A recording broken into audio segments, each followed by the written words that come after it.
hindi pa siya nagdalawang isip sa mga trending dialogue na gusto kong makipag at pinasok ang cookie ko.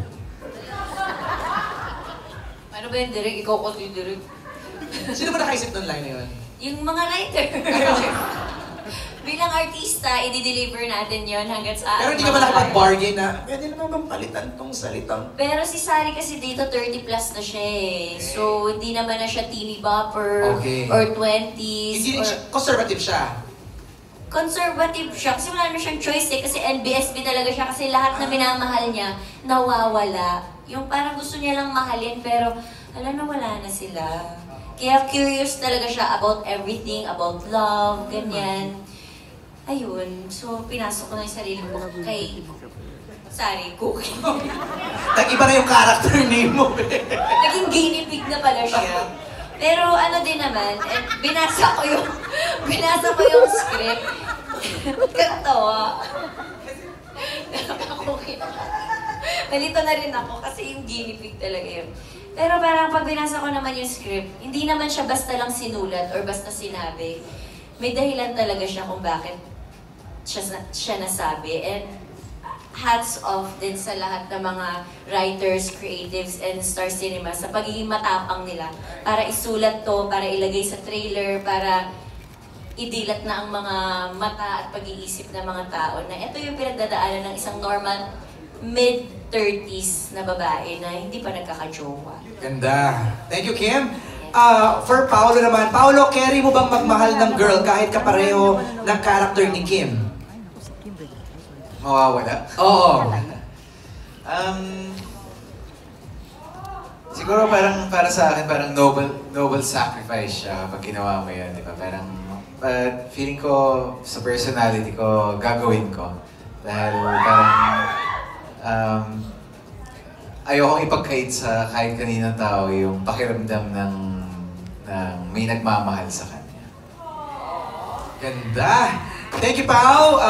Don, ready ka na? Kay Don Sarmino, abot natin yung microphone. Neil? Certified Kim Pao to. Diyos ko, parang gabi-gabi yata. Kim Pao ang nire-report.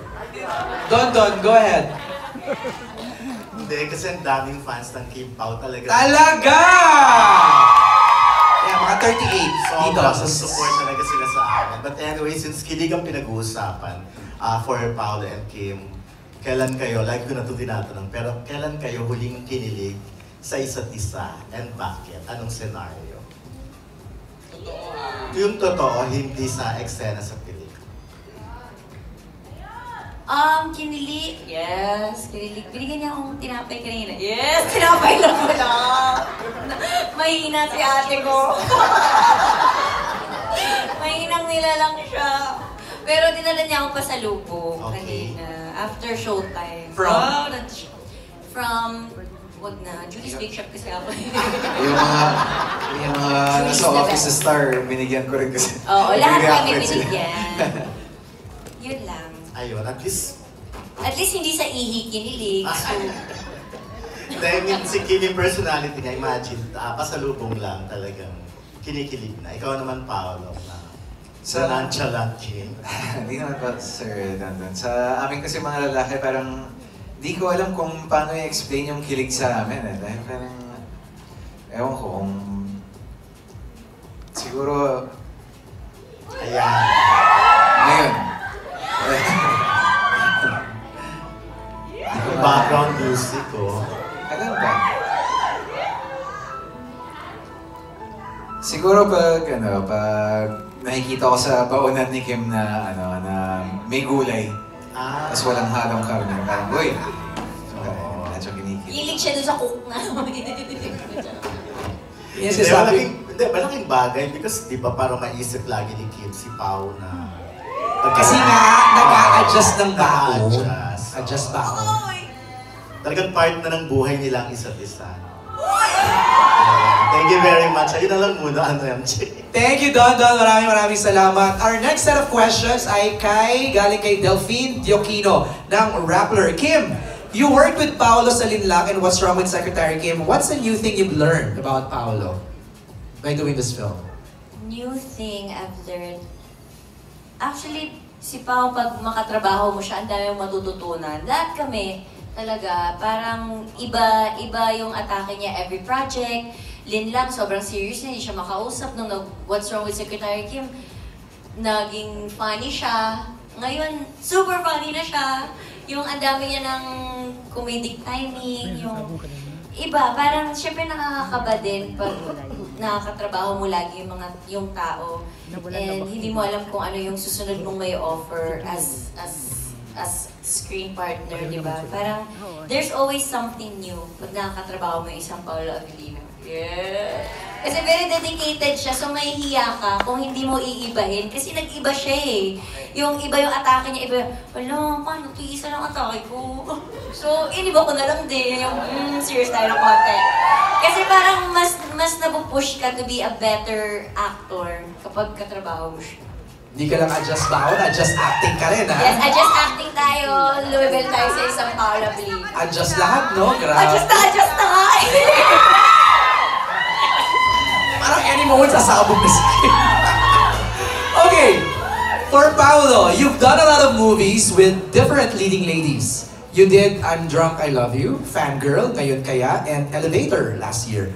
What is different with working with Kim in this one? Actually, now that I think about it, parang never lumampas ng 2 beses kong katrabaho lagi yung mga leading ladies natin. Either if it's in the sa series or sa movie. Sa pagkakaalala ko. Pero yung parang ngayon na natanong sa akin, parang siguro yung sagot ko dyan, parang hindi nakakasawang katrabaho si Kim.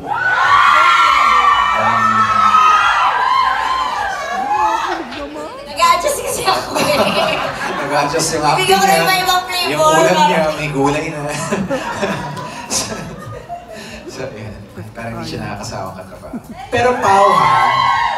I know sometimes it's like management's decision when they offer you projects, let's say, to work with Kim. This is the 3rd time.